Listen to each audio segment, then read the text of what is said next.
इतिहास गवाह है कि कोई भी बड़ा युद्ध अचानक नहीं होता, लेकिन हर युद्ध के पीछे साम्राज्यवाद और विस्तारवाद यह दो बड़े कारण होते हैं। बड़े युद्ध की शुरुआत होने से पहले कई महीनों तक एक दूसरे की घेराबंदी की जाती है, एक दूसरे के हित और संप्रभुता को भी चुनौती दी जाती है, एक दूसरे के खिलाफ अपना अपना गठबंधन भी तैयार किया जाता है। फिर उसके बाद एक छोटी सी भी गलती बड़े युद्ध का कारण बन जाती है। जर्मनी के विस्तारवाद और साम्राज्यवाद की नीति दूसरे विश्व युद्ध का कारण बनी थी और इस बार भी माहौल पूरा दूसरे विश्व युद्ध जैसा ही है।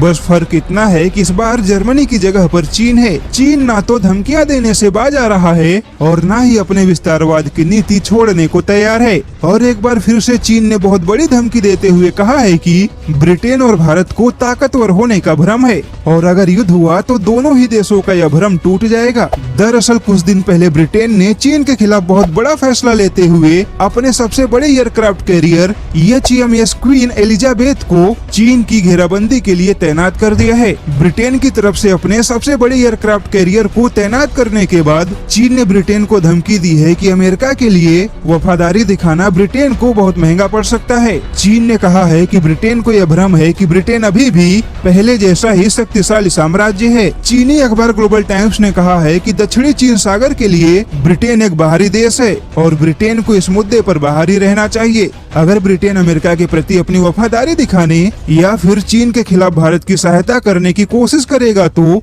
इसका नुकसान केवल ब्रिटेन को ही उठाना पड़ेगा। अब ऐसे में देखा जाए तो खुद चीन चारों तरफ से घिरा हुआ है और जो माहौल यूरोप के अंदर दूसरे विश्व युद्ध के दौरान जर्मनी के खिलाफ था, ठीक वैसा ही माहौल इस बार एशिया के अंदर चीन के खिलाफ है।